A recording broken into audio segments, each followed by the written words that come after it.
আমি যেমনভাবে সাইকেল চালিয়ে ইসলাম ইন্ডিয়া থেকে বাংলাদেশের ভিতরে, বাংলাদেশ থেকে ইন্ডিয়ার ভিতরে প্রবেশ করছি, জাস্ট আপনি কিন্তু এভাবেই বাংলাদেশ ইন্ডিয়া সাইকেল চালিয়ে ভ্রমণ করতে পারবেন। জাস্ট এই দেখেন আমার সামনে যে পিলারটা দেখতে পাচ্ছেন, এটা হচ্ছে ইন্ডিয়া বাংলাদেশকে ডিভাইড করছে। জাস্ট এদিকে হচ্ছে 85 নম্বর পিলার বাংলাদেশ, এদিকে হচ্ছে ইন্ডিয়া 85 নম্বর পিলার। জাস্ট আমি এখন যদি এদিকে চলে এসেছি, জাস্ট আমি এখন ইন্ডিয়াতে চলে এসেছি, আর এদিকে চলে আসলে আমি চলে যাচ্ছি বাংলাদেশে। জাস্ট এটাই হচ্ছে মূল পার্থক্য। জাস্ট আপনি কিন্তু এখান থেকে ইজিলি ইন্ডিয়াতে ভ্রমণ করতে পারবেন। জাস্ট এই দেখেন এই রাস্তা দিয়ে কিন্তু আপনি এই ইন্ডিয়াতে ইজিলি ভ্রমণ করতে পারবেন। জাস্ট এখান দিয়ে মানুষ ইন্ডিয়াতে প্রবেশ করে, তবুও মানুষ অনেক সাবধানতার সাথে প্রবেশ করে ইন্ডিয়ার ভেতরে। জাস্ট আরও দেখেন, দেখতে পাচ্ছেন একটা টাওয়ার, ওই টাওয়ারের উপরে কিন্তু আপনার বিসিএফ থাকে সবসময়, জাস্ট নিরাপত্তার খাতিরে। জাস্ট আমি এখন এখানে দাঁড়িয়ে রয়েছি, অনেক কিন্তু ভয় ভীতি মনের ভিতরে কাজ করছে। জাস্ট কখন কিনা গুলি করে দেয়, জাস্ট আমি কি কখন কি একটা অপরাধ করে ফেলি।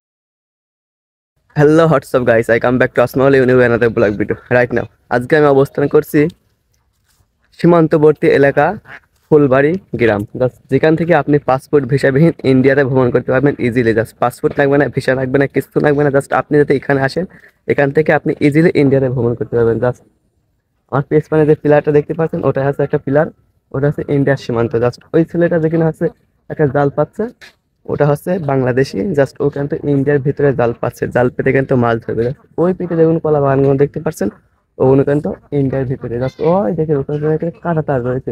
জাস্ট আপনাদের আমি দেখাই এখান থেকে, ওই দেখেন ওখানে একটা কাঁটা তার রয়েছে। কাঁটা তারটা কিন্তু সীমান্তকে ডিভাইড করছে। জাস্ট ওখান থেকে কিন্তু একটা রাস্তা রয়েছে। আর জাস্ট আমি এখন যেখানে রয়েছি, এটা হচ্ছে বাংলাদেশ। আর পেছনে এই দিকগুলো, এগুলো হচ্ছে বাংলাদেশের রাস্তা। জাস্ট এখন আমি আপনাদের সাথে একটা পিলারের সন্ধানে যাবো। জাস্ট ওই পিলারে নিয়ে গিয়ে আপনাদের সাথে সম্পূর্ণ ডিটেলস শেয়ার করবো। কারণ হচ্ছে পাসপোর্ট ভিসাবিহীন আপনি এখান দিয়ে ইজিলি ইন্ডিয়াতে ভ্রমণ করতে পারবেন। তো এটা হচ্ছে চুয়াডাঙ্গা জেলার দর্শনা থানা অধীন ফুলবাড়ি নামক গ্রাম। জাস্ট এখান থেকে কিন্তু আপনি ইজিলি ইন্ডিয়াতে প্রবেশ করতে পারবেন। আর সবচেয়ে একটা ইন্টারেস্ট বিষয় কি জানেন, আপনি যখন এখানে পাসপোর্ট ভিসাবিহীন ইন্ডিয়া ভ্রমণ করতে আসবেন, জাস্ট এখন কিন্তু আপনি এভাবেই কিন্তু সাইকেল চালিয়ে ভ্রমণ করতে পারবেন ইন্ডিয়ার বাংলাদেশ ইন্ডিয়ার দুই দেশের মাঝখান দিয়ে। যাচ্ছে এই দেখেন আমি এখন যেখান দিয়ে যাচ্ছি, এটা কিন্তু একটা রাস্তা। জাস্ট এই রাস্তা দিয়ে কিন্তু আমি চলে যাবো জাস্ট ইন্ডিয়াতে।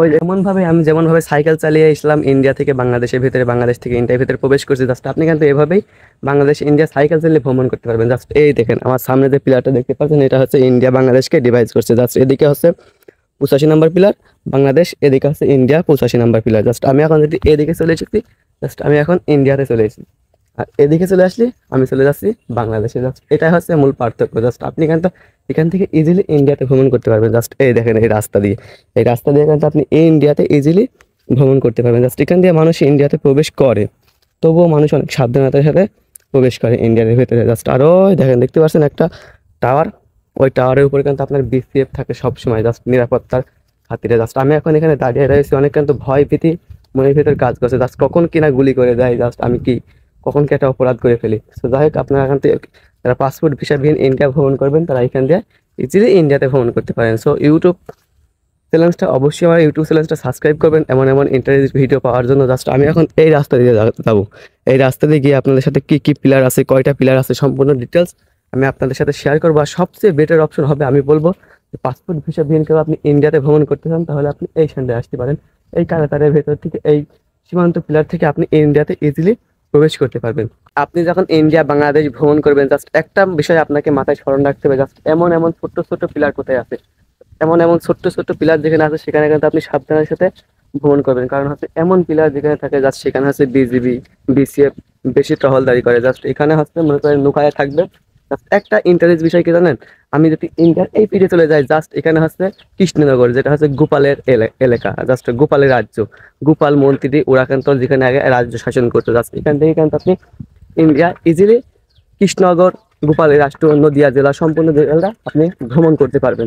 আর একটা আমি আপনাদের সাথে ডিটেলস একটা শেয়ার করতে চাই, এমন পিলার যেখানে আছে সেখানে তো আমি আপনাকে আগেই বললাম, সেখানে একটু সাবধানতার সাথে খেয়াল করতে হবে। আর একটা বিষয় মাথায় রাখতে হবে, যেখানে বাংলাদেশের বিজিবি ক্যাম্প রয়েছে, সেখানে কিন্তু ইন্ডিয়ার বিসিএফ ক্যাম্প রয়েছে। জাস্ট এখানে কিন্তু একটা এই কলা বাগানের ওই পিঠে কিন্তু একটা বিসিএফ ক্যাম্প রয়েছে। জাস্ট সেই বিসিএফ ক্যাম্পে কেটে আপনার 200 থেকে 250 বিসিএফ মোতায়েন করা থাকে। যাতে বাংলাদেশে কেন থাকে একটা সামান্য 10 থেকে 15টা বিজিবি থাকে, আর ইন্ডিয়ার বিসিএফ ক্যাম্পের ভেতরে কিন্তু 200 থেকে 250 বিজিবি বিসিএফ মোতায়েন করা থাকে। সো তাই বলি, যখন আপনার পাসপোর্ট ভিসাবিহীন ইন্ডিয়া ভ্রমণ করবেন, তখন এই বিষয়টা মাথায় রেখে ভ্রমণ করতে যাবেন। সো আর আপনারা যদি পাসপোর্ট ভিসাবিহীন ইন্ডিয়া ভ্রমণ করতে চান, তাহলে আপনারা এই বর্ডারে আসতে পারেন। এই বর্ডার থেকে আপনি ইজিলি ইন্ডিয়া ভ্রমণ করতে পারবেন। Just এখান থেকে একটা মজার বিষয় কি জানেন, এখান থেকে যখন আপনি ইন্ডিয়া ভ্রমণ করবেন ঠিক সেই সময় কিন্তু একটা নদিয়া জেলাটায় প্রবেশ করবেন। নদিয়া জেলাটায় প্রবেশ করার সময় আপনি কিন্তু এখান থেকে নদিয়া জেলার সম্পূর্ণ ডিটেলস দেখতে পাবেন। জাস্ট এই নদীটা পার করলে কিন্তু সামনে হচ্ছে আপনার গোপালয় এলাকা, যেটা হচ্ছে কৃষ্ণনগর।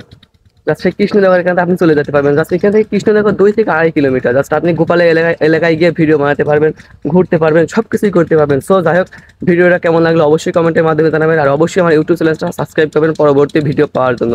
তো আজকের ভিডিও আমি এখানে শেষ করছি। আল্লাহ হাফেজ।